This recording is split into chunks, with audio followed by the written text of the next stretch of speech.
how do you feel about IMPRLTY being a part of the RWA?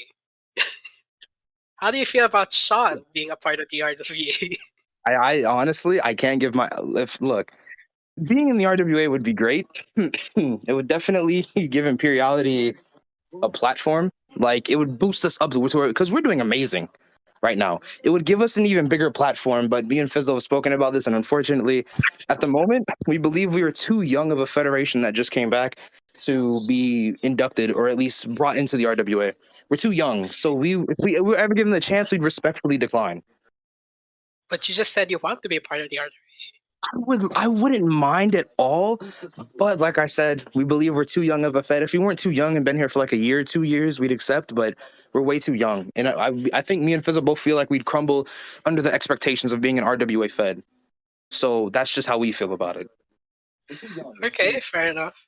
But yeah, on the line of what Kyrie said, RWA, the RWA, it would be interesting because there's no Fed currently in the RWA that's a GMT Fed, and the possibility of them going into the RWA, it would be a great representation for the GMT community.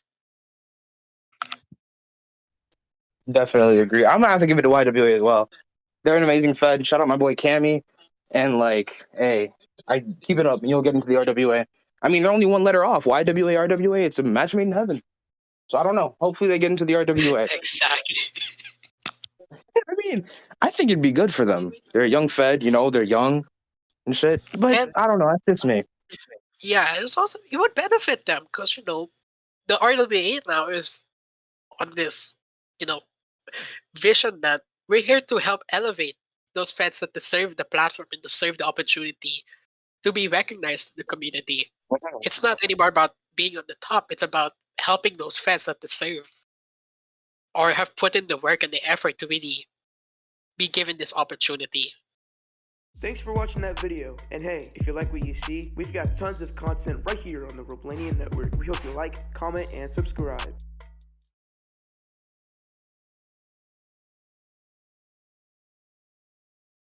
If a little disclaimer, if you're not comfortable talking about homophobic or racist actions, we recommend that you join the podcast back at a different time because we're about to discuss the exposing of Stamps Hardy. If you didn't hear about this, I'll give you the rundown. There's a group chat that had Stamps, Adrian, and some other people who I will not name to protect them because they did nothing wrong and I don't want people attacking them. But Stamps in the group chat would constantly make jokes that were homophobic and say the N-word a lot. And if you know Stamps, then he's not African American. So obviously that's something he was in the wrong. Adrian went on Twitter and made a Google Docs, I'm not sure, about Stamps and what he did. And he pretty much put all the screenshots he could of Stamps being in the wrong and saying all these hurtful things to, people of the LGBTQ plus community and African Americans like myself. So I knew Stamps personally. I think, Chris, you also knew him personally. You worked with him in UPW and outside of it as well. Kyrie, you might not know a lot about Stamps. So I think, Chris, it's best we let you take the